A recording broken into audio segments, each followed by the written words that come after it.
En el archivo de datos, a veces denominado origen de datos o lista de datos, se deberán almacenar todos los datos individuales que se vayan a utilizar en la combinación de correspondencia, como los nombres, los apellidos, direcciones, entre otros.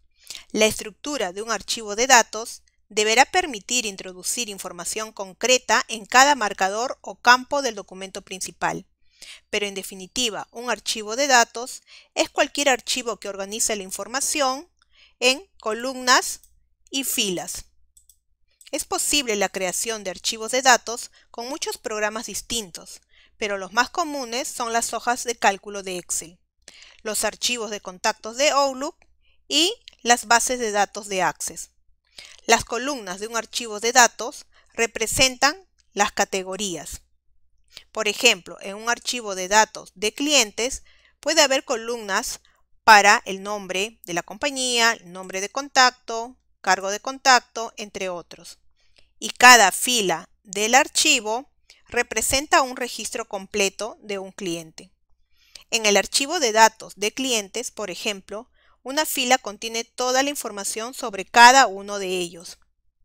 La información contenida en el archivo de datos y determinados marcadores de Word colaboran para hacer posible la combinación de correspondencia. El paso más importante del proceso de combinación de correspondencia es configurar y preparar los datos. Si utilizamos Excel, se deberá preparar primeramente la hoja de cálculo en el programa como origen de datos de la lista de destinatarios. Si deseamos usar un archivo de Excel, recordemos que debemos organizar los datos correctamente en una tabla y añadir títulos de columna. Word coge la información directamente del archivo, que viene a ser el origen de datos. Algunas sugerencias para preparar los datos para una combinación de correspondencia son: debemos asegurarnos que los nombres de las columnas en las hojas de los cálculos coincidan con los nombres de los campos que deseamos insertar en la combinación de correspondencia. 2. Para obtener mejores resultados, es conveniente configurar el archivo de datos para que cada columna represente una categoría, que sea lo más restrictiva que sea posible. Por ejemplo, es preferible usar columnas diferentes para el nombre y otra columna para el apellido, en lugar de una sola columna para el nombre completo. Esto proporcionará mayor flexibilidad a organizar los campos en el documento principal y permitirá, por ejemplo, dirigirse a los destinatarios por su nombre. 3. Todos los datos que se combinarán están presentes en la misma hoja de cálculo. 4. Las entradas de datos con porcentajes, monedas y códigos postales tienen el formato correcto en la hoja de cálculo para que Word pueda leer correctamente los valores. 5. La hoja de cálculo de Excel se debe usar en la combinación de correspondencia y debe estar almacenada en nuestro equipo local. Los cambios o adiciones en la hoja de cálculo se completan antes de que se conecte al documento de la combinación de correspondencia en Word. Podemos también importar información de la hoja de cálculo de Excel importando información de un archivo de valores separados por comas con extensión CSV o de texto TXT y usar el asistente para importar texto para crear una nueva hoja de cálculo. Por otra parte, los campos son marcas que se incluyen en el documento principal para indicar dónde y qué información del archivo de datos será incluida en la misma.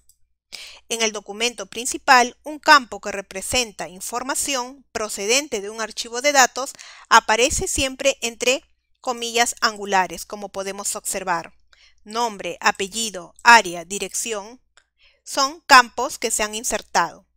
Por ejemplo, en la carta visualizamos que se han agregado esos campos para insertar la información almacenada en las columnas de nombres, apellidos, área y dirección de un archivo de datos de clientes, que el origen de datos es el archivo de Excel. Técnicamente, un campo es un conjunto de códigos que proporciona instrucciones a Word para que inserte la información en un documento de forma automática, sin la intervención directa del usuario. Los campos se insertan en el documento principal de información del archivo de datos, debiendo corresponder con los encabezados de las columnas de este. Al colocar un campo en un documento, se indica la categoría de la información concreta que se desea que aparezca en esa ubicación. Y la información específica que se imprima o aparezca en un documento combinado, después de haber realizado todo el proceso, podremos visualizar todas las cartas individuales y ver la información de cada uno de ellos. Algunos de los campos se pueden utilizar en una combinación de correspondencia y se componen en realidad de otros campos. También se puede modificar el aspecto con que se presenta la información única en los documentos combinados utilizando y aplicando formato como se hace con el texto normal. Y en las próximas lecciones empezaremos a utilizar la herramienta de combinación de correspondencia.